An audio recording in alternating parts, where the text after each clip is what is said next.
Strategy Battle gamers around the world, it is the video series that you have all been waiting for. You are here with your GBHL channel host, GBHL James, and GBHL Steve. And what we got here today, GBHL Steve. Some magic. Boom!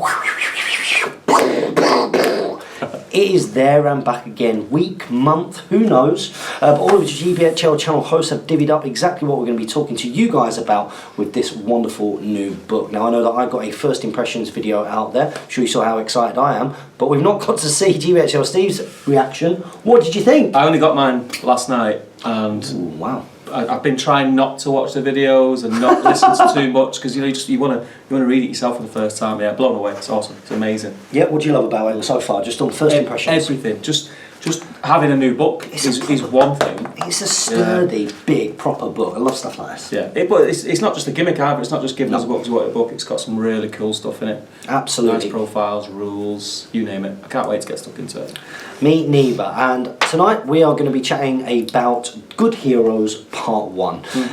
Now, your GBHL channel host will be covering all aspects of this book, but Steve and I are going to be looking at Good Heroes Part 1, Good Heroes Part 2, and we're also going to be looking at the army list as well. Discussing a little bit about some of the changes that we've seen with the new book, because there are changes to what we saw in Desolation of Smaug and also the Battle of Five Armies mini source books, as well as a lot of the new cool stuff, because there's lots of new cool stuff to talk about. Now, anything that we don't talk about on here will be covered by the other GBHL channel hosts, and I'll also be going through the whole book over on Hot Gates Gaming. So if you're not subbed to that channel, do go and check it out, because it's how you can support me making more content going forwards. So we start off with Good Heroes, and who is the first good hero that we come to in the There and Back Again companion book? Thorin Oakenshield, King Under the Mountain. King Under the Mountain. Now, one of the things that impressed me most about this book, I don't know if you're the same, but there are lots of subtle little changes, and there is certainly a bit of a subtle change with this guy. Yeah, I mean, there's changes that I didn't even notice. I spoke to you earlier, didn't I?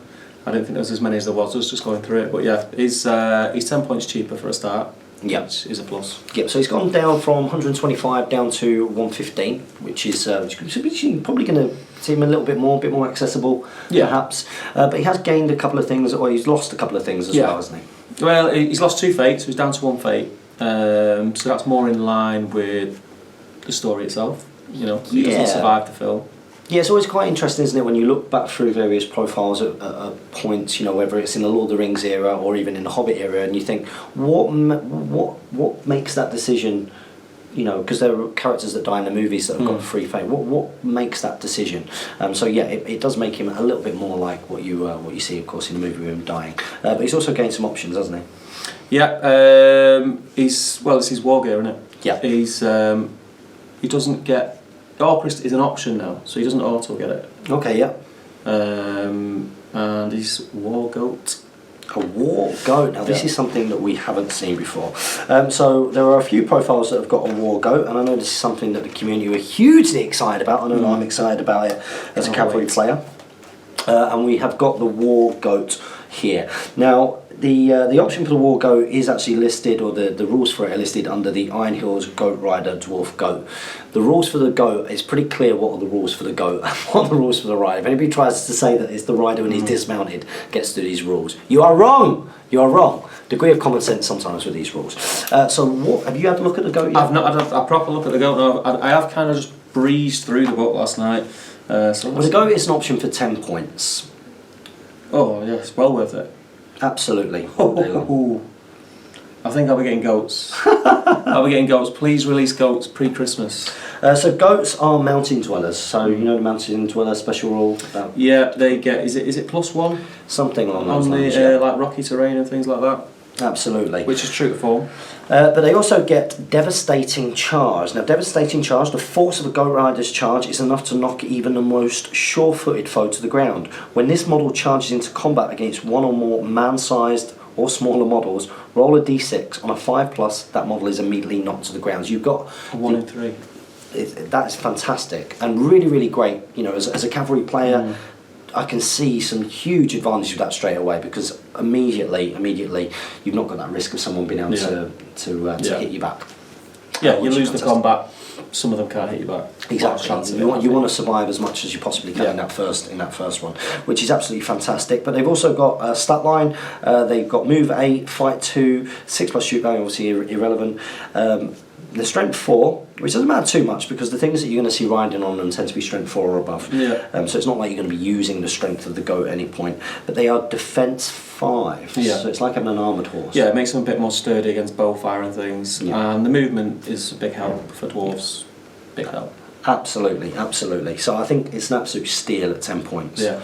An absolute steal. So there are a few models that have got the goat as an option. And that's probably about it for Thorin King on the Mountain. So we're going to come to a couple of other profiles that also have a war goat as an option. Who's next? Yeah, we've got Feely and Keely. We may as well tackle them together. Absolutely. Because the changes are exactly the same. They're 5 points more expensive. Okay. For that 5 points, you get the extra point of might. Well worth it. Well worth it, yeah. That extra point was always going to come in handy. And they get the option for the goat, obviously, and a bow option. A dwarf bow option. So you've got that strength 3, 18-inch range bow as an option, which again, it ties in with the move. And you're going to see a lot of this with all of the profiles across the There and Back Again companion book, is that a lot of it is bringing things in line with what we actually saw in the movies. Now, we've got to remember that Games Workshop didn't actually have an opportunity to see a lot of the things in the Battle of Five Armies and Desolation of Smaug until after those movies came out, which is one of the reasons why we didn't see as much of the stuff as we're going to be getting going forwards. Yeah. And how many times do you do an army list and you've got them few points left at the end you don't know what to do with? Give a hero a bow. Yeah, it's not a bad show. Yeah. Definitely going to be getting war ghosts on these guys, but everything else is the same apart from that extra point of might, which again, you know, yep, you're paying an extra 5 points for it, but it just makes it a bit more viable, especially in that all hero list as well. So who do we come to next? We're on to Balin next. Balin. So Balin and Dwalin are exactly the same. Yeah. As is Bofa. Bofa's exactly the same as well, but they are there. Then we come to Bomber. Oh, Bomber. Yeah. Okay, Bomber next. Yeah. We've got Bomber. He's 5 points cheaper. Other than that, he's exactly the same. Exactly the same. Yeah. No changes at all, but 5 points cheaper. There you go. So makes him, I guess, a little bit more viable. Now, I imagine that one of the things that the Middle-earth Strategy Battle Gaming team will have done will have been to add their points up together, so you can start to create a picture of, well, would they fit into a 500 point list, a 600 point list, a 700 point list. We've not done that, I have to say, but you guys can get yourself in the comments section below and see if that theory holds true. Has there been a little bit of nipping and tucking so that you can actually start to see some viable combinations at points values that we see at tournaments and in games and the like. And then we've got Biffa. Yeah. Now, any changes to Biffa? We didn't do Biffa. We have a lot of Biffa, but we can do that now. He's exactly the same points, he's got the same stat line, good job they got the book open, same thing there, Swarm Protector's still there. That's changed. Now we do have something that's changed. So originally he had the rule battle damaged. If the axe blade jutting from his head is ever touched, Biffa becomes a berserk fighter. Which was only accessible when he was down to 1 wound, which is the change, I think. Okay, and he also had I need that. Only both of the dwarf could get away with retching the blade from Biffa. If they're on base, contact Bofa can rip the axe. Now, I'm guessing these are things that got changed because it was stuff that we didn't see in the movies. So there's no point of having that rule originally. So what has it changed to? Well, we've got embedded axe blade. Although it will cause considerable pain, removing Biffa's axe blade may allow him to speak the common tongue again. If Biffa the dwarf, champion of Erebor, wins a fight, he may choose to headbutt his enemy with the axe blade embedded in his skull. Instead of striking normally, he may make a single strike against his opponent. If Biffa manages to wound his opponent, the axe is removed from his skull. Once the axe blade is removed, Biffa may call a heroic move each turn without reducing his might store. So I guess it's something that happened in the movie. I've not actually seen the extended Battle of Five Armies yet. Yeah, it does come out and he's able to speak the common tongue. There you go. So it does. It's thematic in that sense, and it just makes you the rule itself more accessible. Because, like I say, you don't have to be down to 1 wound to use it. There you go. Which is cool. So something that we'll probably see happen a little bit more likely in a game where you do see the champions of Erebor, which is good. But more importantly, I think, from a fluffy side of things, you're actually getting to see something which does happen in the movie rather than something which is a bit invented. So that's brilliant. So that brings us up to Ori next. Ori is 5 points cheaper again, and other than that, there's no change. So again, they've just made him more accessible. and possibly trying to get them to all fit within a certain bracket. Yeah, I'm really looking forward to you guys in the comment section below showing us what kind of lists, what points you can make with solely the champions variable, just with these little nips and tucks. 5 points there and 5 points there, it does make a difference. It does make a difference. You know, there's nothing more frustrating than you go to try and get a 500 point list together, and your list of heroes such as this comes to 510 or 505 or something like that. So just let us know in the comments below. Do those little nips and tuck make a difference when creating a champions variable force? So after that we have Nori. Now there are changes to Nori. Yeah, there's a few changes to Nori. For starters, he's 10 points more expensive. 10 points more This one's expensive. going up. Interesting. Yeah. But for that you are getting +1 attack. You're also getting weapon synergy. So weapon synergy is a new cool rule. It's a new rule, and this goes on top as well. He also had Weapon Master before, which means that he never suffers the penalty for being unarmed, basically, because he doesn't have a two-handed weapon. But Nori is finally in possession of his preferred weapons, allowing him to fight with even more skill. Nori the Dwarf, champion of variable, may re-roll 1 dice to win the duel, so just like a banner re-roll, and may re-roll 1 dice when making strikes to wound. That's pretty handy. So it becomes a little bit of a combat beast. Well, I think for the penalty of 10 points, getting the extra dice for the attack, which could be 2 if you mount him.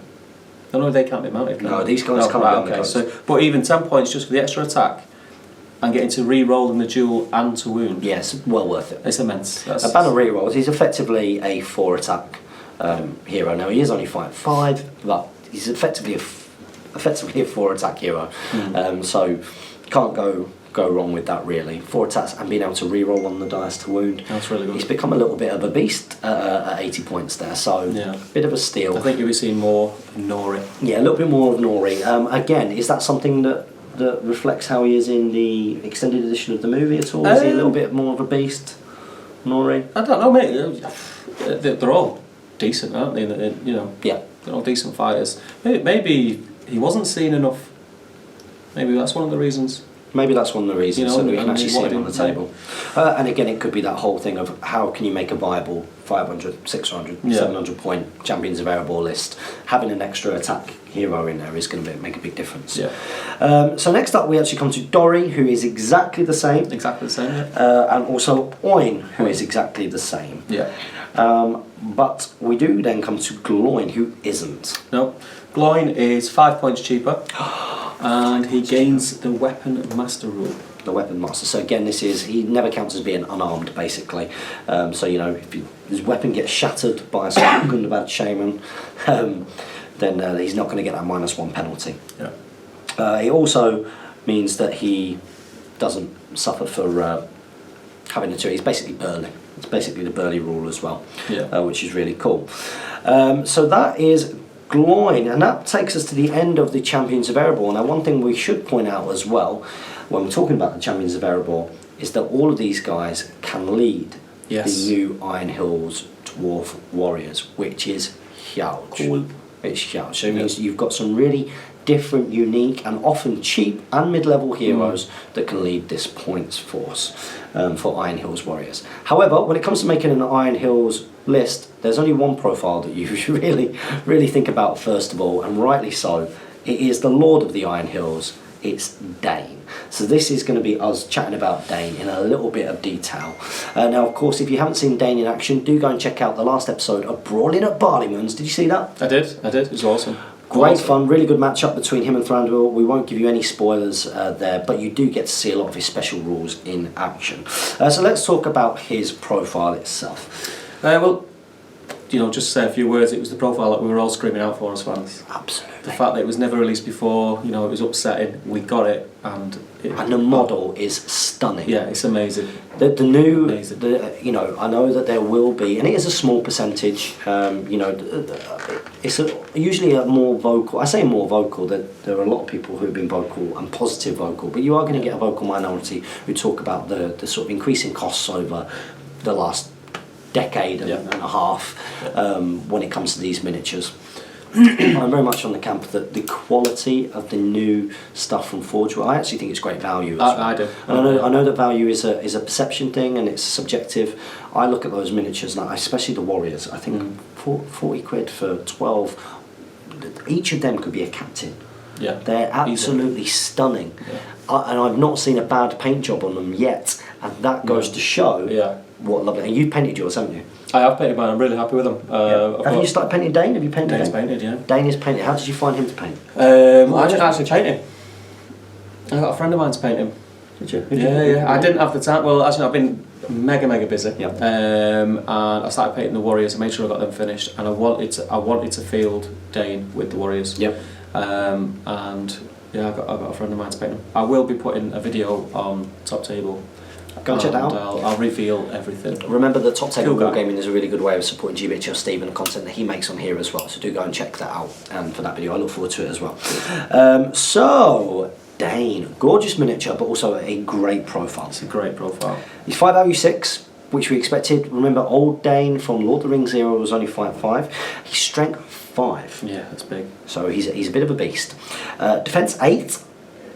So not as high defense as his old one, but defense 8 is very strong. You know, you dwarven hero, you would expect to be about defense 8. 3 attacks, 3 wounds, courage 7. Incredibly courageous. Yeah. And he's got 3s in all the right places. 3 might, 3 will, 3 fate. So a stunning, very strong base profile. Now this guy is the same points cost as. It's the same points cost as Thranduil, I think. New Thranduil, old Thranduil. Let's have a little look. Just doing a comparison. Is it the other one? Wrong book.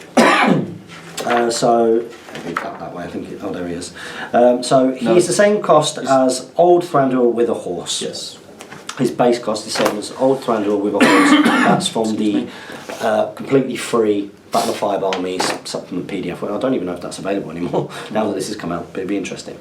So he comes with some war gear. He comes with heavy dwarf armour, which is the reason for his defence, and a 2-handed hammer, which kind of gives you an idea of what you can see. Now remember, you can actually, I don't know why I've done that, you can see his rules for free up on the Forge World website. You can, yeah. He's 140 points. Yeah. He's got the option for the war ball. Now this is pretty unique, isn't it, Steve? Yeah, for me, I know he ends up quite expensive, but I don't think I'd field him without that. No, 20 points. Yeah, it's amazing. I mean, a 2-wound... A 2-wound defence 6 mount. Yeah. A 2-wound defence 6 mount. Now one thing when we talked about, when we were unboxing the Iron Hill Dwarf, we talked not just the Iron Hill Dwarf Warriors, but also the Ballista. We talked about how this is very much an anti-bow army, and this is an anti-bow mount in a lot of ways. Yeah. It's an anti-bow mount. It's not going to be an easy option. Warriors striking the mounts, you know, they're going to need 6s a lot of the time if they're strength 3. It's an anti-elf army really, in a lot of ways, and it's also not going to get shot out from him easy. Most things are going to need 6s apart from crossbows, and you're going to need to get a couple. But he's got some special rules as well. Yeah. So he's burly. So he's strength 5 and burly, so we're seeing a little bit of the Dwalin effect here. So he's a smasher-upperer. And he's also fearless. Now you know what fearless does? Fearless, he doesn't have to take courage tests, does he? Yeah. Basically. Yeah. And I don't think he could choose to shield, but he doesn't have a shield anyway. Yeah. I believe that's what fearless is. Yeah. And he's got some special rules. So what are his special rules? His first special rule is Lord of the Iron Hills. It's Dane is the undisputed Lord of the Iron Hills, and as such, his stoic warriors will follow him without question into any battle. Whilst Dane Ironfoot, Lord of the Iron Hills, is alive and on the battlefield, all Iron Hills dwarves, Iron Hills captains, Iron Hills goat riders, and Iron Hill chariots within 12 inches of Dane automatically pass all courage tests. That's all courage tests. Yes. So within 12, they're fearless also. Absolutely. Basically. That is phenomenal. It's such a great buff for the army. Such a great buff. You know, in a meta where there are so many fell beasts around. That's the first thing for me that came to mind. Yeah, absolutely. That is the first. There's so many fell beasts around with Harbinger of Evil, causing terror. These guys are going to be able to mob them. Yeah. You know, they're going to be able to mob him. And remember that, you know, Iron Hills Warriors are strength 4. This guy's strength 5, and he's got +1 to wound. You know, with his two-handed burly. So absolutely fantastic. It's a great buff to all of his army, and straight away with that buff alone, you kind of have to take Dane with the Iron Hills, which is great because that's kind of what you want to think of when you're playing any faction. You know, if you're a Rohan player, although I don't, you want to have Theoden leading your army. You know what I mean? And when you look at Dane, he is the leader of the Iron Hills. He is leading this army. But he's also got some more special rules. Yeah, Fiery Temper. Dane's temper is so fierce that his fury could be his downfall. As soon as Dane Ironfoot, Lord of the Iron Hills, kills an enemy model, for the rest of the game, if Dane is in range to charge, he must do so if he's able to. Very interesting. I think this is the payoff for his points cost. Yeah. But with him being such a tank that he is, I don't think it's a massive penalty. No, you could kite him away from a battle line because he's only got movement 5. You could chuck something round and just pull him away from where the action is. It'd be interesting. I mean, does that, if the model that, say, is possibly in range for him to charge has already been engaged, does it still count? If the model he's charged has already been engaged, if he's able to charge even in range, he must do so. Yeah. So yeah. Yes. So yeah. He's also got fearsome charge. So the sight of Dane charging into battle is a terrifying sight to behold, and not a challenge that many would face willingly. In a turn that Dane Ironfoot, the Lord of the Iron Hills, charges into battle, he causes terror until the end of the turn. It's a big help. That is awesome. Yeah, it's a big help. That is really, really, really, really good, especially against some of those evil armies. You know, just being able to charge and know that he's not going to necessarily get mobbed by Courage 2 Orcs. It's going to be a big thing. And now, probably, in my opinion, one of the most interesting of his rules. And probably the one that people... It's a fun rule, isn't it? Yeah, and it's one of the great things about, we've said it before, about having Jay, you know, our friend. He is a strategy battle gamer, like the rest of us. He's been involved in tournament scene with us for a long time. One of the great things about having him involved, you know, he watches these videos, is he's a player, and all the players were crying out for a rule like this. Yeah. Whenever people were making their imaginary Dane profiles, I've seen lots of headbutt rules. Loads of people were coming some up cool with ones as well, but I like this. Yeah, this is a cool subtle. one. Sorry? It's subtle. It's subtle. It's put the rule in there, but it's not. It's really good. Yeah. It's really good. Do you want to read it out? Yep. Headbutt. Dane's thick skull is just as likely to knock down an enemy as his hammer. If Dane Ironfoot, Lord of the Iron Hills, wins a duel roll but fails to slay his opponent, select one man-sized or smaller model in the fight and roll a d6. On a 5+, Dane will headbutt that model and it will be knocked to the ground. So it's only infantry, it's not going to be things like cav because they are not man-sized. No, now there has been a little bit of a discussion on the Great British Hobbit League Facebook page. If you're not on the Great British Hobbit League Facebook page, get yourself on there. It is not just about the league. It has become something more than a way of a group of friends getting together to create tournaments over the last few years. So well done Sam Jeffrey and Dan Enwissall who set that up. It's now got 2,700. That's my church. It's your church? That's my church now. Well, it's a great Facebook page for these kind of discussions. Every now and again you get a few in, and I can understand people going in and saying, a man-sized model, you know, what does that actually mean? You know, now we don't have a list of what those things are, but a degree of common sense comes in. So, is the model humanoid? Yeah. You know, is it approximately man-shaped and sized? So, Bayon might be massive, but he's a man-sized shaped model. Yeah. You know, is a warg a man-sized model? I would say yeah. Really? I would say yeah. So that's where the reason comes out. The reason that I say that is, I mean, I may be wrong, but the reason I say that is when a warg charges and he's not been ridden, he's classed as an infantry model. Yeah, but this is the different thing, isn't it? Do you have the height then? I don't know. I go more from the because somebody was saying about spiders. What base size? You don't just go from base size over. But then, you know, a warg is on a cavalry base and it's not really man-shaped or size, so I probably would say no from my common sense from that point of view. But that's where you can see that's where some of the kind of questions have come up. I might be wrong, but if I was playing against someone, I would make that kind of point. I think these are the kind of things that will be cleared up in the not too distant future. Yeah, if they become frequently asked. I can imagine man-sized models being one of them. For the time being, I would just say to people, just use a little bit of common sense. Is it approximate, you know, whether it's a Hobbit or a Bayon, is it approximately man-shaped in size? Does it have, 2 arms, 2 legs? Yeah. That kind of thing. That's kind of what I would go along the. It's a fair logic, to be fair. So there we go. So that is Dane Ironfoot. If you want to hear about him again in a little bit more detail, GBHL, Damien, and did he do it with Tom? Did they unbox? No, he did it with Dave Fredericks. Unboxed Dane Ironfoot with Flame, of Shadow and Flame, our channel sponsors. So you can go and check that video out. If you've not bought Dane yet and you do, be very careful you don't lose the tail. I nearly lost the tail. I think a few people have. There we go. So next up, we've also got another new profile. We've got the Iron Hills Captain. Iron Hills Captain. He's 80 points, and he has exactly what you would expect, I think, from a captain of the Iron Hills Dwarves. He's 5'5", so he's +1 on the fight value, strength 4, defense 8, exactly what you expect again. Yeah. He's got 2 attacks, 2 wounds, courage 5, 2 might, 1 will, 1 fate. So yeah, standard kind of captain profile that you would expect. Slightly more expensive, isn't it? For a reason, though. Yeah, he's got a bunch of special rules. Let's go through his war gear first. He's got heavy armour and a war spear. Now it says see page 99. A war spear is effectively what we saw in Lord of the Rings with some of the Haradrim. Yep. Where you could take it's not called a war spear, is it? It's called something else. I can't remember. But effectively it's a lance when you're mounted, and when you're not mounted it becomes a spear. And it's exactly the same for all war spear. Awesome. Which is awesome. So this guy, strength 4, he's getting +1 to wound, which is always fantastic. He's going to get through things pretty easy. Now he can exchange a war spear for a mattock for free as an option.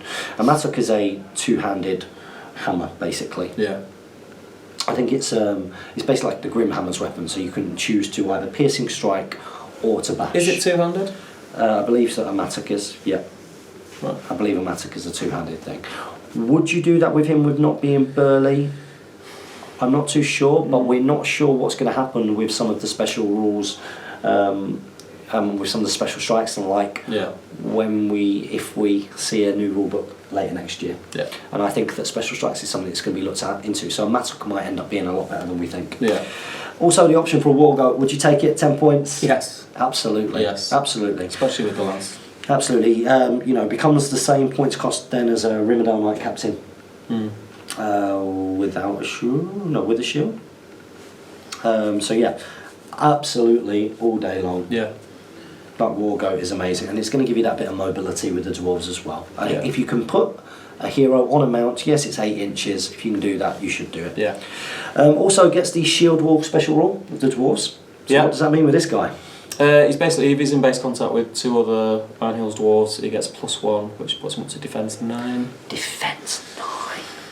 That's incredible. Defense 9. It's not to be sniffed at. Well, not when there is so much strength 4 in the game. There's a lot of strength 4 in the game. Suddenly, this guy isn't going to go down easy to enemy heroes, to a lot of those evil strength 4 models that exist out there, also to crossbows. Yeah. He's going to be able to be all right, and against that kind of shooting. He's something to give wizard players something else to think about. Yeah, I think so. Definitely. If he's on his war goat. Yeah. Definitely. Yeah, he's a bit of a beast. He's also got a really interesting rule here, and we'll talk about these kind of things a little bit more when we talk about army list buffs. But he's got something here called tactical awareness. Okay, so captains of the Iron Hills are handpicked by Dane for their tactical knowledge. When an enemy model within 6 inches calls a heroic action, roll a d6. On a 5+, this model may immediately call a heroic action without spending might. Really good. So a 1 in 3 chance of being able to counter a heroic strike, heroic combats if somebody calls a heroic combat around them. So if you place these guys strategically where you think that other heroic combat's going to be likely, if they win, they're probably going to kill if they're up against a troop. War goat, war spear. If they're charged in, if they get into heroic combat off, wow, that's going to be incredible. It's like he's got Taskmaster built in.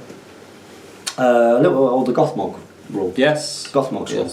It's got Gothmog rule, but you've got a 1 in 3 chance of getting it. Yeah. Which is really good. Would you take an Iron Hills captain over a Champion of Erebor? Champion of Erebor? I think some. Yeah, it depends. Sometimes you would. It depends what you want. Depends what you want, I suppose.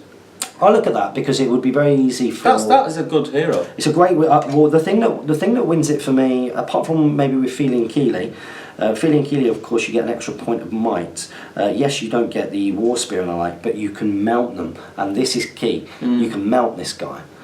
A mounted hero with a lance is a good thing, and I think tactical awareness and shield wall are and the possibility of like 3 heroic actions is. I think straight away he becomes one of the best unnamed captains in the game. Yeah.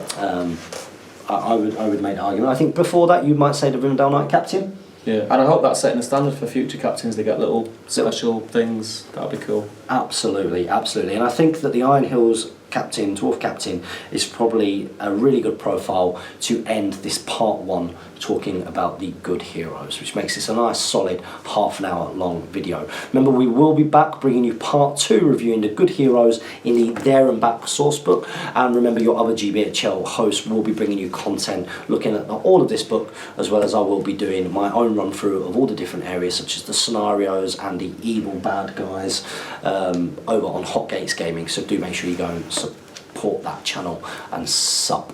So don't forget to comment, like, share and subscribe. Support your Hobbit hosts in the links below. Make sure you like our Facebook page and you follow us on Twitter. Support your Hobbit hobby. And happy strategy battle gaming.